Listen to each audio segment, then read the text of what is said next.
Olá, gente, tudo bem? Venho trazer para todos vocês curiosidades bíblicas.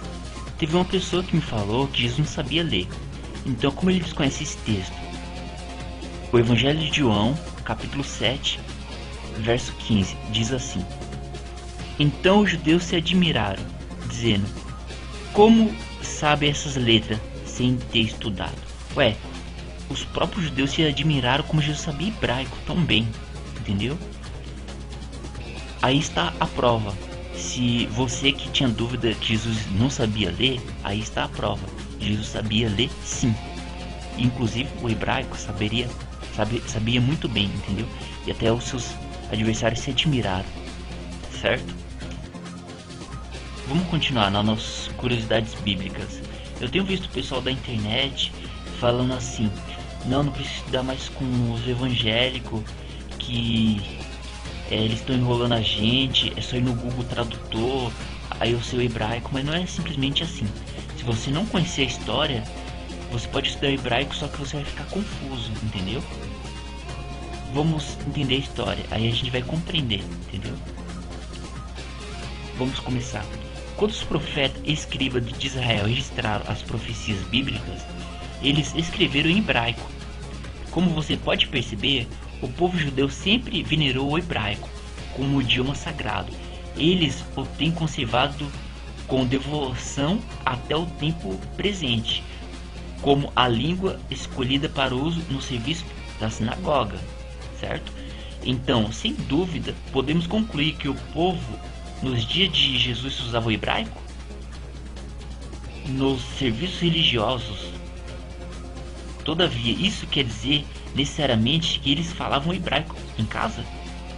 O cativeiro dos judeus em Babilônia iniciou em 605. Causou profundo efeito sobre eles, influenciando até mesmo sua atitude para com o hebraico. Eles continuaram a revenerar os escritos bíblicos, mas durante a prolongado exílio aprenderam a língua de seus conquistadores, que eram o caldeu, um dos dialetos aramaico da época. Nabucodonosor e sua dinastia eram membros do Ramá-Cadeu dos arameus. Assim, quando os judeus retornaram para a Palestina após a longa permanência na Mesopotâmia, voltaram falando a língua conhecida como o aramaico. Por terem adotado essa língua por vários séculos após o retorno do exílio, Cristo e seus discípulos também devem tê-las conhecido e usado. Contudo, a situação do idioma na Palestina durante o tempo de Cristo e nos séculos e mediante a subsequência à sua época na Terra parece ter tornado ainda mais complicado do que acaba de descrever. Isso porque, quando o exército persa, sob a liderança de Sírio, conquistou o Império Babilônico, os governadores persas adotaram o hebraico, porque muitas pessoas por todo o Oriente Médio conheciam e usavam essa língua. Mas quando, sob o comando de Alexandre o Grande, os gregos conquistaram os persas, a língua grega rapidamente se tornou popular entre as pessoas por toda parte. No Oriente Médio, usavam e conversavam diariamente, e logo ela se tornou a língua da diplomacia, do comércio, do entretenimento, das conversas na rua e de quase todo e qualquer outro tipo de comunicação fora de casa. Até os judeus na Palestina realizavam as transações comerciais em grego e falavam em suas lojas e plantações. Assim, a situação da língua na Palestina durante o tempo de Cristo provavelmente seja a mais bem explicada nos seguintes termos. Primeiro, a antiga língua hebraica, uma variedade dos cananeus, continuava ocupando lugar venerável no pensamento do povo judeu. Afinal, era a língua que Moisés e os profetas usaram para registrar e preservar o sagrado escrito judaico para gerações futuras. Os judeus e os mestres, os rabinos, né, e os vários outros especialistas na religião judaica daquele período precisavam aprender a ler os escritos hebraicos. Todavia, embora essa língua fosse amplamente utilizada nos textos e orações dos serviços religiosos, é altamente questionável que as pessoas comuns daquele tempo entendessem bem o hebraico. Ao sentirem-se à vontade falando o aramaico, sua capacidade para compreender o hebraico praticamente desapareceu. Segundo as pessoas comuns do tempo de Cristo, provavelmente usavam o aramaico como uma língua caseira, doméstica, a língua que aprendiam na infância e depois falavam no ciclo familiar.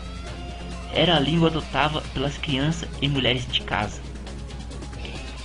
Terceiro, nas ruas da cidade, o dialeto comum do grego era língua coerente. Era a língua do comércio e dos homens por toda parte, embora sem dúvida algumas mulheres instruídas também a conheciam. Quanto ao latim, a língua vernácula dos romanos provavelmente não tinha uso disseminado na Palestina. Durante o primeiro século depois de Cristo, naturalmente, por ser a língua oficial do Império, os funcionários romanos deviam usá-las em sua comunicação, mas até mesmo os romanos pareciam ter se acostumado a usar o grego como instrumento de comunicação. Resumindo, parece que a língua predominante na Palestina no tempo de Cristo era o grego, um dialeto comum do idioma grego. Alguns eruditos rejeitavam com bastante firmeza a ideia de que Jesus e seus discípulos falavam grego, afirmando, em vez disso, que eles conheciam e falavam apenas o aramaico, pois três argumentos básicos reflatam a crença de que Jesus ter falado grego. Primeiro, foi desenterrado um conjunto de documentos antigos que nos apresentam um registro de todos tipos de relacionamento e transações a numerosos contratos e acordos. Desses simples notações matrimoniais e complicadas transações imobiliárias. Alguns documentos tratam de alforrias de escravo e outros são a lista de mercadorias despachadas. Gente, espero que vocês tenham gostado. Curtam o vídeo, compartilhem, comentem. E vocês fazendo isso, vocês vão estar ajudando o canal a estar crescendo. Se inscreva, esteja conosco aí. Obrigado.